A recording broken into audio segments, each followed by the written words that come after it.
जब राजनीति में किसी युवा का नाम इस तरह उभरता है कि जनता हर वर्ग उसमें अपना चेहरा देखती, तब समझ लीजिए कि वह कोई साधारण नेता नहीं बल्कि जनभावनाओं का प्रतिनिधि है। सचिन बिरला मध्य प्रदेश के खंडवा जिले के बारवा से निकलकर प्रदेश की राजनीति में एक भरोसेमंद नाम बन चुके हैं। उनकी कहानी महज एक विधायक बनने की नहीं है, बल्कि यह कहानी है जमीन से जुड़े एक नेता की, जो जातीय और वर्गों की दीवार तोड़कर विकास और विश्वास के पुलों को मजबूती से खड़ा करता है।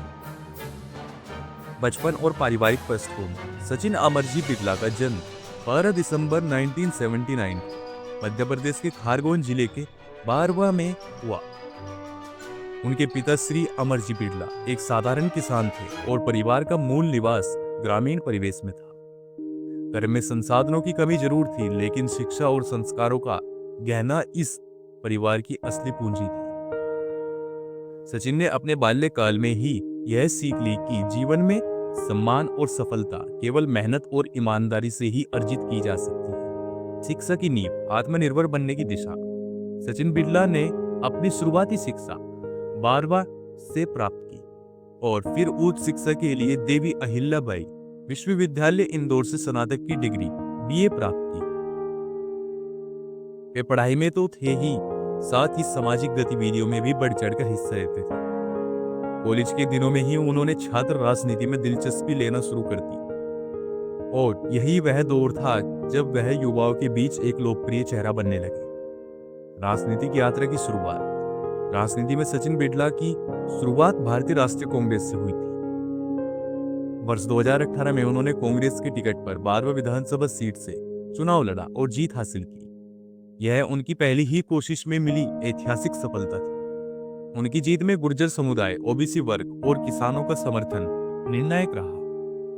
2018 पहली जीत और जनता का भरोसा। पहली बार विधायक बनने के बावजूद उन्होंने जिस प्रकार जनता से सीधा संवाद रखा और समस्याओं को प्राथमिकता दी, उससे जनता के प्रति उनका गहरा विश्वास पैदा हुआ।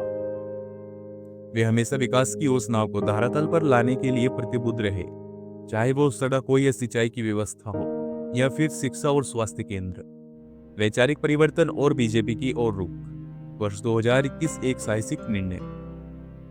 अक्टूबर 2021 में सचिन बिरला ने भारतीय जनता पार्टी की सदस्यता ग्रहण की। यह निर्णय राजनीतिक गलियारों में चर्चा का विषय बना, क्योंकि उन्होंने कांग्रेस छोड़ने के बाद भी विधानसभा से इस्तीफा नहीं दिया और कांग्रेस में भी उन्हें निष्कासित नहीं किया।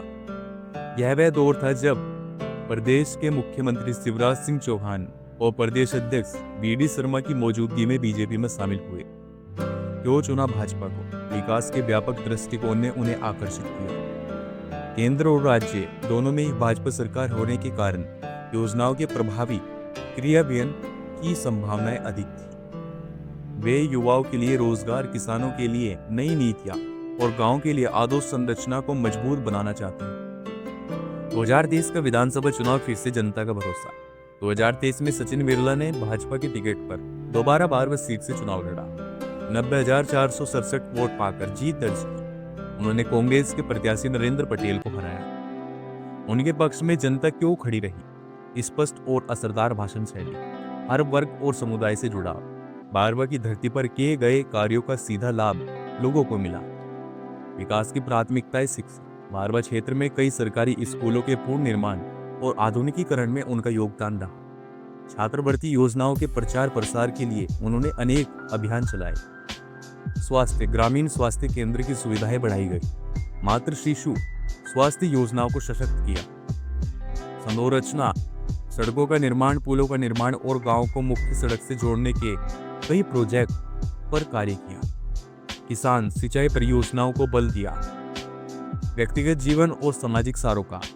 सचिन बिरला का जीवन निजी रूप से सादगीपूर्ण। वे जनता के बीच रहना पसंद करते हैं और किसी भी छोटे या बड़े कार्यक्रम में अपनी उपस्थिति दर्ज कराना उनकी पहचान बन चुका है।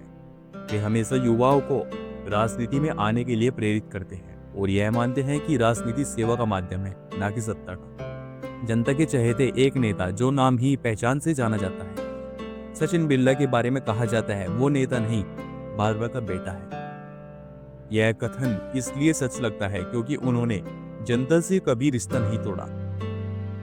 चाहे वो पार्टी बदलना हो या नीतियों में परिवर्तन। निष्कर्ष, एक प्रेरणा, एक नेतृत्व, एक भरोसा।